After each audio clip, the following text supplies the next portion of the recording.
daily choice, and whether you're a mom of biological kids or fostering or adopting, you need to choose to die to self. And then we've even been encouraged just in our conversations talking about how like our lives are a living sacrifice, and also that aroma is pleasing to God. And so just putting that in perspective, like, man, it's so hard to like do the dishes and clean the toilet and then deal with yelling at me and nobody even appreciates it. And it's hard, but it's for God. Yeah. You know, it's for the kids, but it's also like, this is what God called me to. I'm going to be obedient.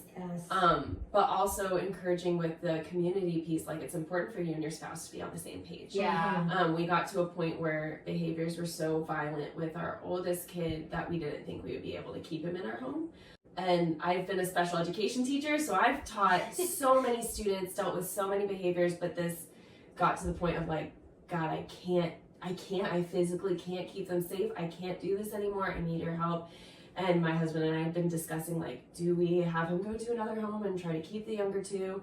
And he was like, no, like, we need to do this. And long story short, there are a lot of complicated things with visits with parents, and that stirred up a lot of like violence and just unrest in our kids. But visits ended up stopping that same week. And behaviors didn't change completely, but they became more manageable. And so God really came through in that, and I'm glad that we didn't jump the gun to be like, well, we can't do this. Like, it's so gotten hard. Like, but past the point of what I thought I could even handle, and God provided.